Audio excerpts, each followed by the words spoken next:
This week on The Tonight Show, Jay welcomes scheduled guests Hugh Grant, Julia Louis-Dreyfus, Governor Jesse Ventura, Law & Order's Angie Harmon, Cuba Gooding Jr., plus the music of Ricky Martin. Your local news is next. One moment he's a hero, the next he's in handcuffs, the crazy crime tale from Midtown.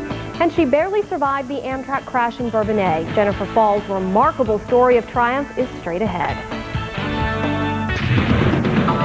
From the Mid-South's news leader, coverage you count on from people you trust. This is Action News 5 Weekend.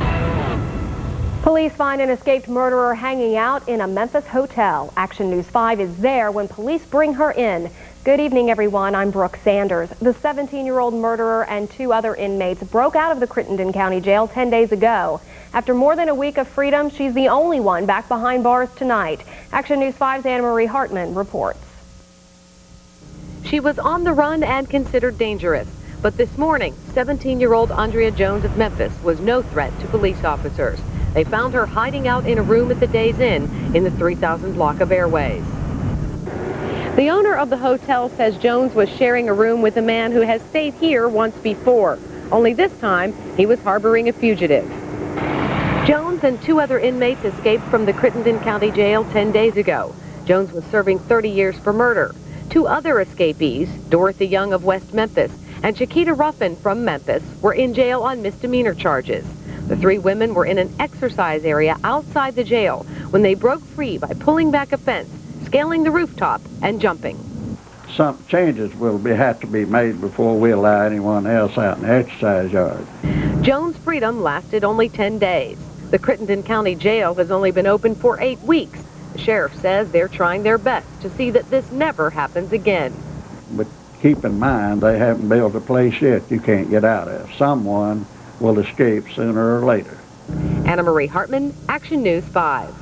The 2 other inmates, Dorothy Young and Chiquita Ruffin, are still at large. If you have any information on these women, call Crime Stoppers at 528-CASH.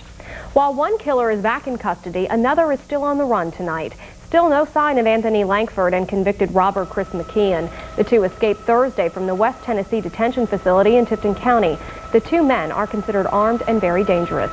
2 men stop a suspected shoplifter in his tracks, but one of the Good Samaritans gets busted by police. Action News 5's Terry Mann is live in Midtown with more on this twist of fate. Terry? Well, the shoplifter came out of this Piggly Wiggly store and dashed into a nearby neighborhood. Moments later, he was captured, but one of the men who helped catch him got caught himself because there was a warrant out for his arrest. Witnesses say the suspected shoplifter dashed out of this Piggly Wiggly and tore through this neighborhood. But he made a big mistake. He cut through the wrong yard. We had no other choice but to chase dude because he ran up on our property with the stuff. And we chased him down, and the security guy was still tied, so he rested. Tonio Walton and Michael Bledsoe were proud of the job they had done. They chased the crook into this car wash parking lot and tackled him. They brought him back to the grocery store and turned him over to police. It makes me feel good that we didn't caught somebody that was doing wrong. Here's where the story takes a strange turn. Immediately after our interview, the man on the right, Michael Bledsoe, was also in handcuffs. Police said they had a warrant for his arrest. So Bledsoe and the man he helped catch were taken away and booked at the county jail. Now it just goes to show you that it doesn't always pay to take the law into your own hands. No one was hurt today, and the Memphis police get 2 arrests to their credit. Live in Midtown, Terry Mann, Action News 5. All right, thank you, Terry. Well, tonight a professional wrestler is killed in an accident in Kansas City.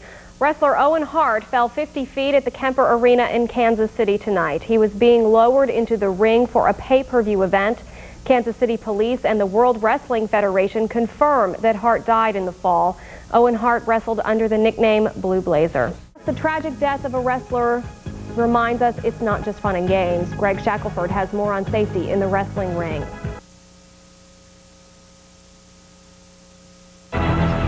From body slams to sleeper holds, you'll see it all in pro wrestling.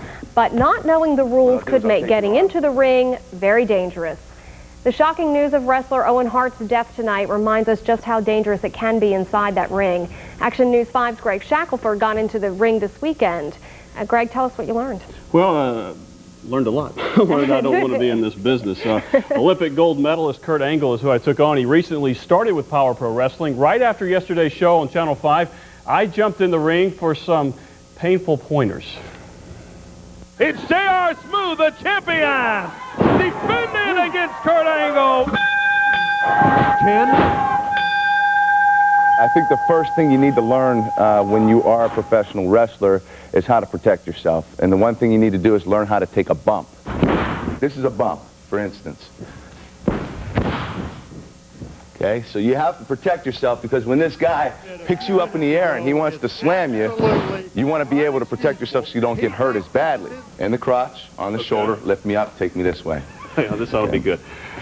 Ready? Ready? Yep. 1, 2, 3. Beautiful. Beautiful. Whoa! Perfect.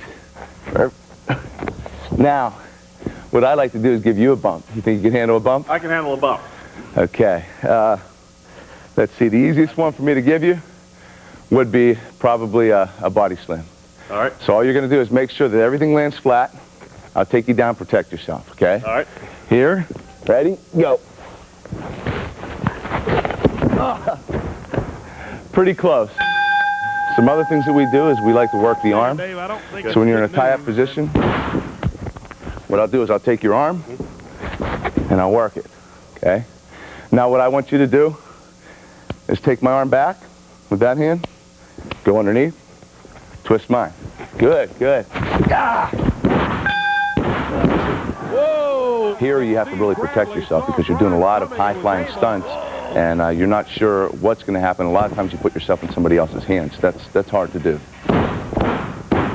And then, looking back on Jesse Ventura's career, you followed him as a wrestler and as a wrestling fan yourself. What did he do that made him so successful?